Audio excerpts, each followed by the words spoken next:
We're going to bring in a member of Congress now. That's Jonathan Jackson. He's the representative of the 1st Congressional District in Illinois, serves on the Foreign Affairs and Agriculture Committees in Congress. Great to have his perspective on this Sunday morning. Congressman, thank you very much for being here. We were talking about kind of domestic matters through the prism of what's happening in Washington, D.C. You might have heard us talking about the fight over Todd Blanche's nomination. Before that, we were talking about this reflecting pool, and maybe we can start there. Not in the remit of foreign affairs or agriculture, but one I know that you have strong opinions about. Your sense of sort of what's transpired here over the last 72 hours, say. We had the U.S. Attorney for the District of Columbia walking back an indictment that she'd put against a former Olympian who was accused of vandalizing that reflecting pool. And now overnight, the president saying, no, in fact, that's not the case. He still believes that this was vandalism at play, and presumably that this individual still needs to be prosecuted. Your reaction to that as somebody whose gaze I know is out on the National Mall and at the reflecting pool from time to time during the course of a week. You're funny. That's good. This is just awful that the president obviously needs some help. He's being ill-advised and ill-served by the people that are closest to him. And to tell you, I don't know where the money's coming from. It's not being appropriated by Congress. I don't know where the gold leaf on the statutes is coming from, where this no-bid contract comes from for a convicted felon that was engaged in bribery with elected officials. And it had already been redone under the Obama administration. The pool is too heavy. It had been. And so they raised it up so it wasn't so much water. It's sitting on top of a swamp. And literally, that's what the geography was. And so now they're redoing that. How do you tear down a historic landmark? How do you tear down a building without a permit? Like, who pulled the permit in the East Wing? Where's this $1 billion and there are cranes up over the East Wing now to lay down the infrastructure? He said that was private donations. There's just no supervision, no oversight. But I would tell you that we're all bearing the cost of this haphazard administrative action. And if you're looking at Gibson coming in for drywall that's coming from Mexico, if you're looking for appliances Asia, if you're looking at copper that goes into your house coming from Peru and Chile, that we're all paying for these tariffs that he has still imposed that was done without the consent of the Congress.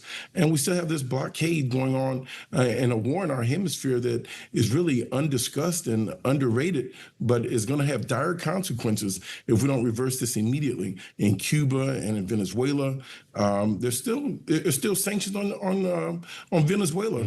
After we've taken the country over. I don't understand this. I think we do want to get your take on what's happening this morning with Iran and the Middle East because your foreign affairs experience, but I know you did just go on a congressional trip that included Haiti and Venezuela. I've been to Haiti a couple times. The last time I went was the Secretary of State, Antony Blinken, when the situation there had calmed just enough for us to touch down and then take off incredibly quickly, because even with all that security, they were very concerned. So I'm wondering what the security situation was there. And then I'm also reading that 300,000 Haitians in Florida who had TPS visas, that's temporary protective status, came after that 2010 earthquake. Those visas are about to be pulled. The Trump administration is saying it's time for them to go home. It's safe for them to go home. Is that even possible? Should they be sent home? No, we have still advisory and warnings about American citizens going into Haiti. The Haitian community cannot absorb the persons that are being expelled on temporary protective status. We have 350,000 people, they say, they're going to be immediately affected that are Haitians. Half of those will convert over to citizenship. 180,000 are going to be in dire straits to go back to Haiti. They don't have the infrastructure, the housing, or anything. Also, we're going to lose nurses, primarily in Florida and New York and Boston, people that are very productive, and doctors, teachers, educators are doing great things. The direct payments going back to Haitians from the United States in remittances is over $3.5 billion. With cash and remittances, it's almost 50% of their economy is going to 13 million people. That money goes away when you have those people to stop sending money back home.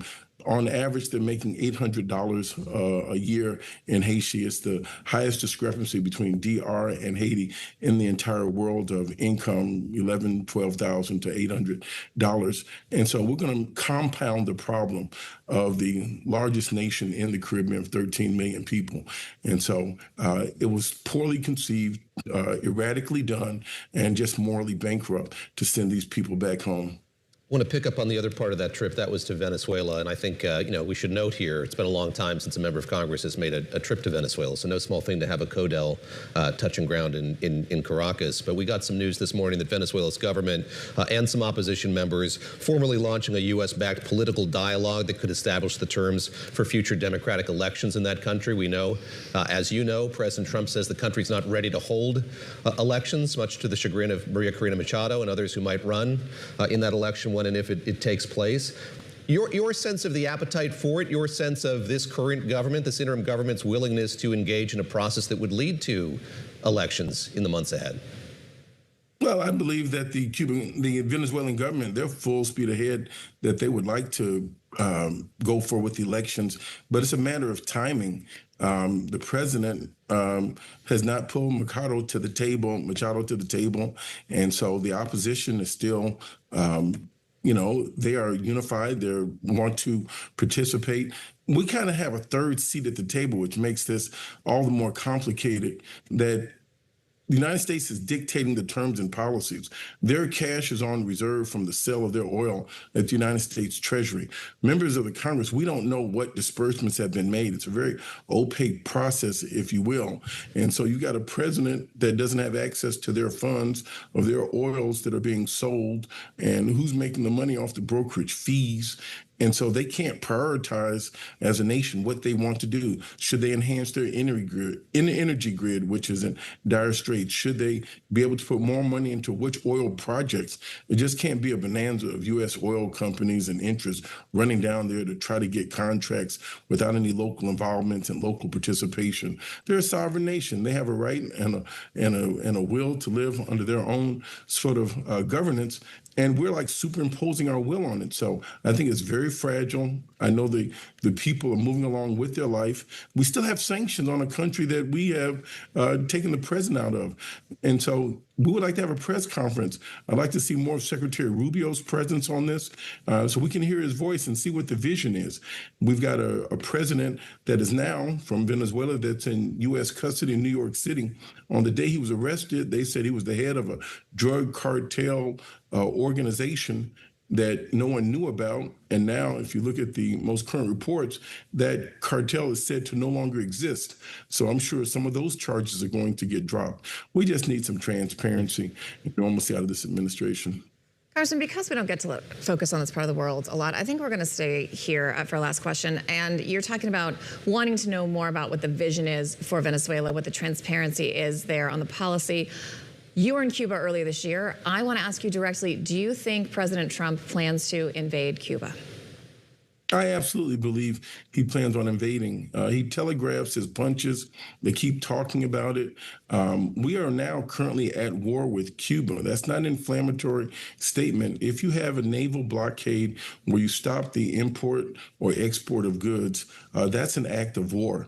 So neighboring Caribbean countries cannot give oil to their Cuban neighbor.